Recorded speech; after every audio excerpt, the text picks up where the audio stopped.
नमस्कार दोस्तों, स्वागत है एक बार फिर आपके अपने YouTube चैनल जीवा स्टडी पर। मैं वरिष्ठ अध्यापक मुकेश कुमार जंगड़ आपका स्वागत करता हूं। तो इस वीडियो में हम देखेंगे रीट पात्रता परीक्षा के लिए जो कलाम की ऑफलाइन टेस्ट सीरीज चल रही है उसका जो है टेस्ट जो है मेजर नंबर 2 यानी कि मेजर टेस्ट 2 जो पिछले संडे को हुआ था वो देखेंगे। इसमें कुल 45 क्वेश्चन आए थे हिंदी के, जिसमें से हम जो है 22 या 22-23 के हिसाब से जो है 2 क्लासों में देखेंगे। मेजर टेस्ट 2 जो है लेवल 1 और लेवल 2 दोनों के लिए उपयोगी है। पहला जो क्वेश्चन आया था वो था, इसको आप जो है टेस्ट के तौर पर दिए, ठीक है, और अपना स्कोर बताना कि 22 क्वेश्चन में से आपके कितने सही हो रहे हैं, ठीक है। पहला क्वेश्चन है आपका, निम्न में से लोकोक्ति का सही अर्थ नहीं है। एक तरफ लोकोक्ति दी हुई है, दूसरी तरफ उनका अर्थ दिया हुआ है, आपको यह बताना है कौन सा सही अर्थ नहीं है। पहला है 8 कनौजिए 9 चूल्हे, तो ये है व्यर्थ की नुक्ताचीनी करना।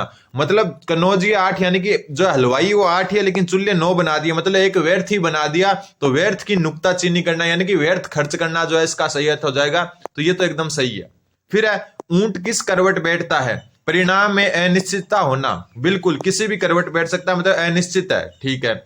एक तो करेला दूजे नीम चढ़ा यानी बुरे से और अधिक बुरा होना। मतलब एक तो करेला ऊपर से नीम चढ़ा यानी कि बुरे से भी अधिक बुरा होना। फिर 3 लोग से मथुरा न्यारी यानी मिलजुल कर विचार बनाए रखना। तो ये तो क्या हो गया, गलत हो गया, अपने को गलत ही बताना था। 3 लोग से मथुरा न्यारी का मतलब होना सबसे अलग होना, सबसे अलग होना, ठीक है, मतलब हटकर होना, ठीक।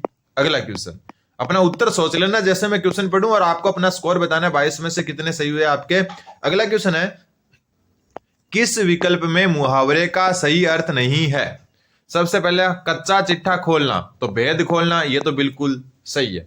फिर 4 चांद लगाना, शोभा कम करना, तो गलत हो गया, ठीक है, और यही उत्तर हो गया आपका। क्यों? क्योंकि 4 चांद लगाना जो है इसका मतलब हो गया आपका शोभा बढ़ाना। क्या हो गया? शोभा बढ़ाना, किसी की शोभा बढ़ाना क्या हो गया? 4 चांद लगाना। तो अपने को पूछा था कौन सा सही नहीं है, तो दूसरा ही अपने को मिल गया, तो दूसरा सही नहीं है। अगर आपका स्कोर 2 हो गया तो आप जो है लाइक कर दें और काउंट करते रहें कि आपका स्कोर जो है कितना हो रहा है। अगला क्वेश्चन है, इसमें एक जो राजस्थानी साहित्य और बोलियां अपने जुड़ी हुई है, राजस्थानी बोलियां भाषा जो जोड़ी है अपने सिलेबस में वो हिंदी में ही आएगी। तो उससे संबंधित एक क्वेश्चन है कि भिल्ली या बागड़ी बोलीरो क्षेत्र है। सबसे पहले देखो इसको, जैसे एक बागड़ी बोली अपने जो है ना चूरू हनुमानगढ़ और ये झुंझुनू में बोली जाती है बागड़ी, वो भी बागड़ी है और ये इसको वैसे बागड़ी बोलते हैं, लेकिन भिल्ली आ गई ना साथ में, तो भिल्ली व बागड़ी बोली जो है वो कहां बोली जाती है और क्षेत्र कौन सा है? तो क्षेत्र है डूंगरपुर, बांसवाड़ा, मेवाड़, ठीक है। तो ये ऑप्शन 3 है यहाँ पर, ठीक है। तो जो बागड़ी या भिल्ली बोली है अभी क्षेत्र कौन सा है?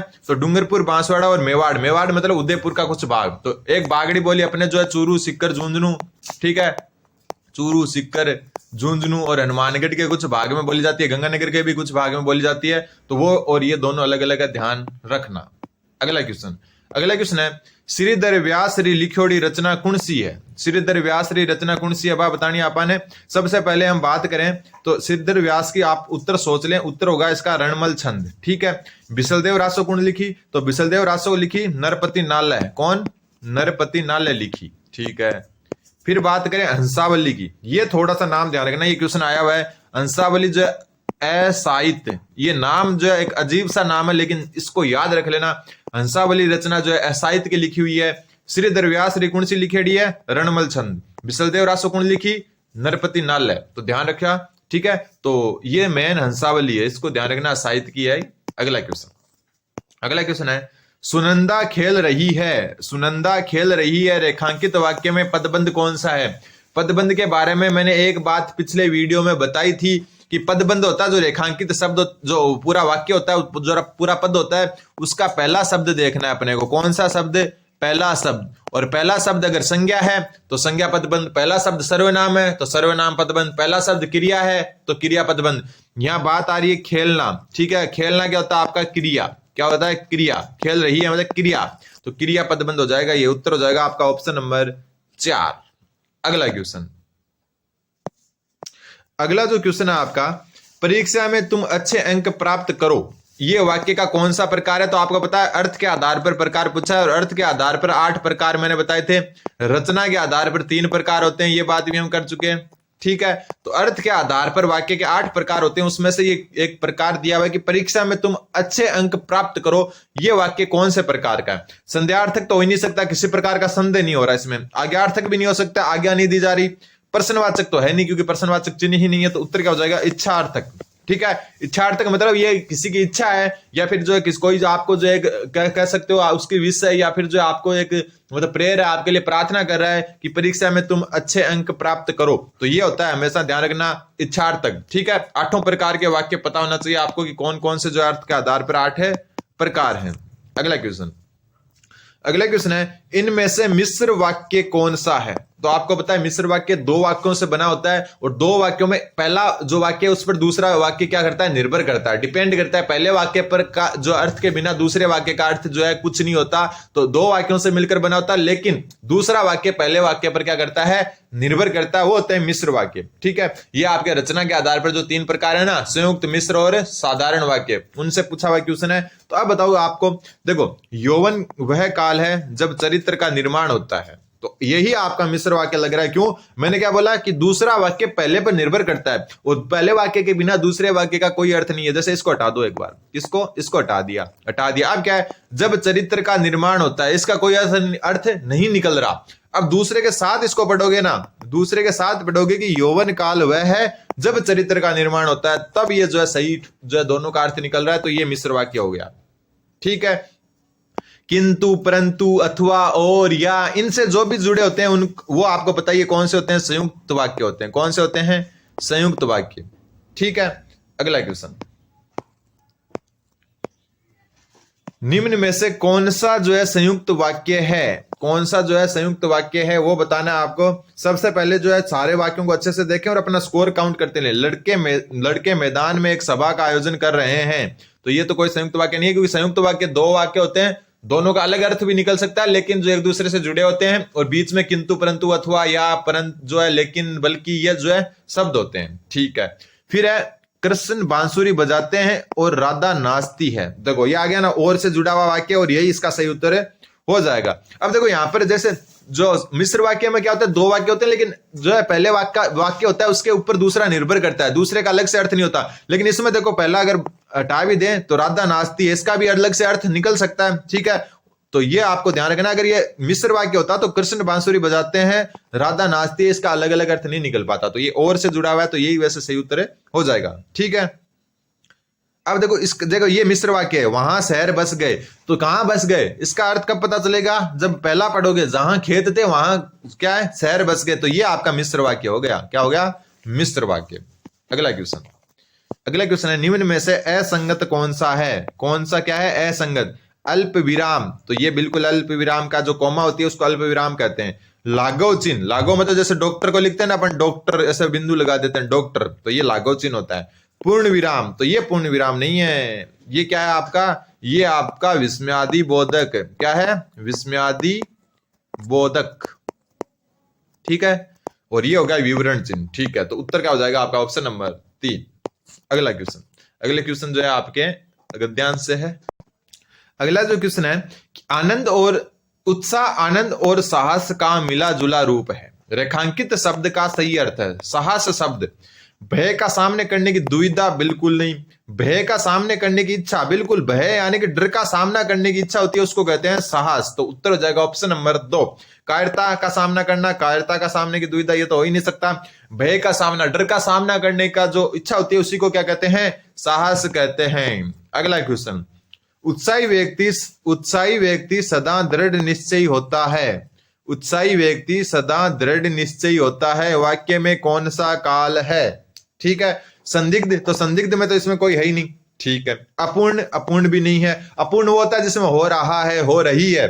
ठीक है, प्रेजेंट कंटिन्यूस होता है ना इंग्लिश में, कंटिन्यूस टेंस वाला होता है अपूर्ण। ठीक है, आज्ञार्थ, किसी प्रकार की आज्ञा नहीं दी जा रही, तो उत्तर क्या हो जाएगा आपका, सामान्य वर्तमान काल। ऐसे अगर आप जो है कंफ्यूज हो तो ऑप्शन को एलिमिनेट करना सीखें कि कौन सा ऑप्शन तो हो ही नहीं सकता। ठीक है, तो उत्साही व्यक्ति सदा दृढ़ निश्चय होता है, मतलब सामान्य वर्तमान काल है, इसमें कोई आज्ञार्थक नहीं है, कोई संदिग्धता नहीं है, ना ही अपूर्ण है। अपूर्ण है हो रहा है, हो रही है, मतलब चल रहा है अभी भी। ठीक, अगला क्वेश्चन, लिंग की दृष्टि से भिन्न शब्द कौन सा है? लिंग की दृष्टि से भिन्न शब्द कौन सा? प्रेरणा, ये तो नाम से पता चल रहा है कौन सा स्त्रीलिंग है। कौन सा है? स्त्रीलिंग। ठीक है, जीवन, ठीक है, जीवन बहुत बड़ा होता है, जीवन जो है क्या सुख दुख का जो है मिला जुला रूप होता है। ठीक है, होती है नहीं होता, तो ये क्या हो गया, पुल्लिंग हो गया। क्या हो गया, पुल्लिंग। ठीक है, मन, मन बहुत चंचल होता है, होती है नहीं कहता, तो ये भी क्या हो गया पुल्लिंग। ठीक है, ये क्या उत्साह, इसमें उत्साह बहुत है। ठीक है, या उत्साह जो है सब में होना चाहिए, तो ये भी एक, जैसे कोई भी शब्द में आप प्रयोग कर सकते हो, कोई जरूरी नहीं है कि जो है एकदम सार्थक शब्द हो। तो ये पुल्लिंग है, पुल्लिंग का जो है मतलब पुरुषवाचक होने का एक प्रकार से जो है अपने को ये बोध करवा रहा है। तो लिंग की दृष्टि से भिन्न कौन सा हो गया, प्रेरणा। अगला क्वेश्चन, अगला क्वेश्चन है कवि शब्द जो है उसका स्त्रीलिंग शब्द कौन सा है। ये शब्द बहुत बार आता है कवियत्री वाला। तो देखो कवियत्री होगा, कवियत्री होगा, कवियत्री होगा, कवियत्री होगा, कौन सा शब्द जो है शुद्ध होगा। तो ध्यान रखना उत्तर हो जाएगा ऑप्शन नंबर 4 कव। कव में कोई मात्रा नहीं होगी और यत्री में मात्रा होगी। ठीक है, तो ये जो है थोड़ा सा याद रख लेना। ज्यादातर ये 2 नंबर वाले को उत्तर मान लेते हैं, लेकिन उत्तर है कवियत्री। ठीक है, ऑप्शन नंबर 4। अगला क्वेश्चन, अगला क्वेश्चन है वस्तु शब्द का उचित बहुवचन है। वेरी गुड, ये बहुत अच्छा क्वेश्चन है आपका। वस्तु शब्द का उचित बहुवचन है। यहां पर वस्तुओं और वस्तुएं दोनों दिया हुआ है, ध्यान रखना। ऑप्शन 4 दिया हुआ है, 1 और जो है 2 दोनों, लेकिन इसका उत्तर होगा सिर्फ और सिर्फ 2 नंबर। वस्तुएं, वस्तुओं जैसा कोई भी नहीं होता, यह बना दिया गया है। बाकी जो है उचित बहुवचन होता है वस्तुएं। ठीक है, इन वस्तुओं को, ये जो है गलत है, इन वस्तुएं होती है, ये वस्तुओं का जो है ये उचित है ही नहीं। बात उचित की हो रही है, ध्यान रखना। ऑप्शन नंबर 2 होगा और एकदम सही है। ये मत सोचना गलत बता दिया, एकदम सही बता रहा हूं मैं, एकदम जो है वेरीफाई करके बता रहा हूं इसको। ठीक है, उत्तर हो जाएगा ऑप्शन नंबर 2। अगला क्वेश्चन, मन में स्फूर्ति होने पर प्रत्येक कार्य में उत्साह जागता है। मन में स्फूर्ति होने पर प्रत्येक कार्य में उत्साह जागता है। उपयुक्त वाक्य का पूर्ण भूतकाल में रूप क्या होगा। बात जब पूर्ण भूतकाल की या सामान्य भूतकाल की होगी तो था ही आएगा लास्ट में। तो था तो सिर्फ दूसरे में, बाकी में तो कहीं था दिख ही नहीं रहा। ये तो शायद तो वैसे संदिग्ध में चला जाता है, तो संदिग्ध हो गया। ये तो वैसे ही नहीं है, और ये 2 है की वजह से हो गए, तो उत्तर तो सिर्फ दूसरा ही होगा। ठीक है, ऐसे आप जो है एलिमिनेट कर सकते हो ऑप्शन को। मन में स्फूर्ति होने पर प्रत्येक कार्य में उत्साह जाग गया था, ये हो गया आपका भूतकाल। अगला क्वेश्चन, अगला जो क्वेश्चन है आपका, 1 मिनट, ये क्वेश्चन भी बहुत अच्छा क्वेश्चन है। स्वर्ग, पृथ्वी और सूर्य किस शब्द के अनेकार्थी शब्द हैं, मतलब पर्यायवाची टाइप से। अब देखो स्वर्ग भी, पृथ्वी भी और सूर्य भी, यानी तीनों के पर्यायवाची सेम कौन सा होगा, अनेकार्थी शब्द कौन सा होगा। तो उत्तर होगा आपका ऑप्शन नंबर 2 गो। ठीक है, ठीक है, गो शब्द है वो आपका स्वर्ग, पृथ्वी और सूर्य सभी का अनेकार्थी शब्द है। और इनके पूरे शब्दों को मैं बता देता हूं, बहुत अच्छा क्वेश्चन है, ये नोट कर सकते हो। एक तो स्वर्ग हो गया, वो ऑप्शन में है। पृथ्वी हो गई, वो भी ऑप्शन में है। ठीक है, सूर्य हो गया, ये भी ऑप्शन में है। इसके अलावा मैं बता देता हूं आपको, एक गाय का गो होता ही है, एक बाण, ठीक है, तीर होता है ना उसका, एक बेल, ठीक है, और एक सरस्वती। ठीक है, इसके अलावा आंख, और इसके अलावा वज्र, जो इंद्र का वज्र होता है ना वो। अब देखो गो शब्द के अनेकार्थी कौन कौन से हैं, स्वर्ग, पृथ्वी, सूर्य, गाय, बाण, बेल, सरस्वती, आंख और वज्र। तो उत्तर क्या हो जाएगा, ऑप्शन नंबर 2। अगला क्वेश्चन, अगला क्वेश्चन है किसी की योग्यता की जांच करने वाला, किसी की योग्यता की जांच करने वाला के लिए उपयुक्त एकार्थी शब्द कौन सा है। मतलब इस पूरे वाक्य के को एक शब्द में बोले तो क्या होगा, किसी की योग्यता की जांच करने वाला कहलाता है आपका परीक्षक। ध्यान रखना, क्या कहलाता है, परीक्षक कहलाता है, निरीक्षक नहीं। निरीक्षक तो निरीक्षण करने वाला होता है, परामर्श तो परामर्श देने वाला होता है, परामर्श हो गया वो तो किसी की योग्यता की जांच करने वाला परीक्षक कहलाता है।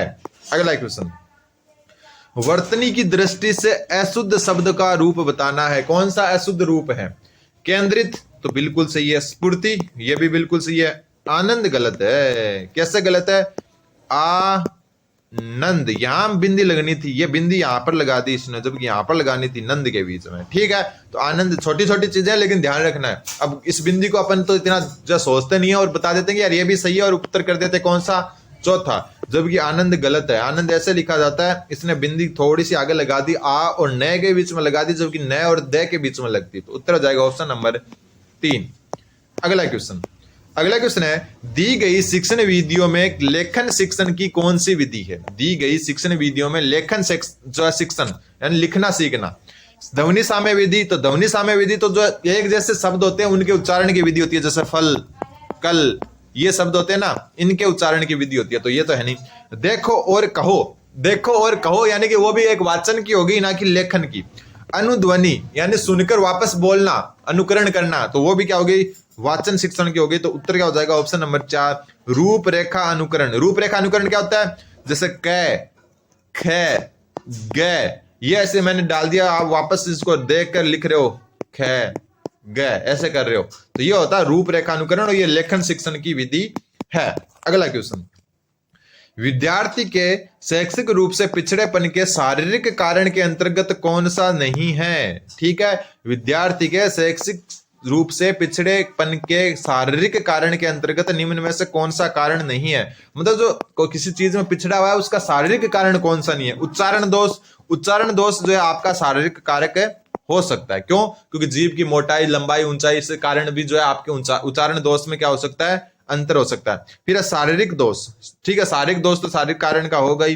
फिर अल्प स्मृति, अल्प स्मृति आपका जो है शारीरिक कारक नहीं है, ध्यान रखना, तो ये उत्तर हो जाएगा आपका।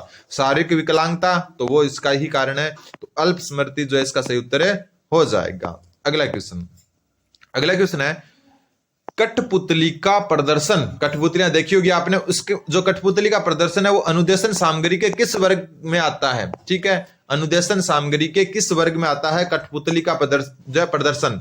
चित्र दर्शक सामग्री तो बिल्कुल नहीं, चित्र नहीं है वो, आपके सामने साक्षात है वो, ठीक है, चित्र नहीं है वो, तो ये तो गलत हो गया। सर्वे अनुदेशन तो सर्वे तो है नहीं, दिखता भी है अपने को। दृश्य सर्वे अनुदेशन तो ये भी नहीं है, ध्यान रखना ये सिर्फ दृश्य है। ये बहुत अच्छा क्वेश्चन है कठपुतली वाला आपका, इसमें जो है ध्यान रखना, अपन दृश्य सर्वे कर देते हैं लेकिन वो पीछे से आदमी बोलता है, ठीक है, लेकिन कठपुतली प्रदर्शन को अगर हम देखें तो ये सिर्फ दृश्य की श्रेणी में रखी गई है, दृश्य अनुदेशन सामग्री। इसकी तरफ जा सकते हो आप, लेकिन ये गलत है, ये गलत है। वापस मैं बता दूं, ये क्या है आपका, गलत है। उत्तर होगा आपका दृश्य सर्वे जो है अनुदेशन सामग्री।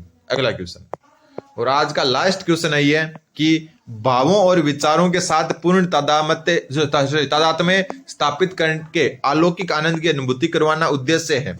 बात हो रही है भावों और विचारों के साथ, तो भावों और विचारों के साथ जो है आपकी पूर्ण जो तादात्म्य स्थापित करना किसका काम है, कविता शिक्षण का।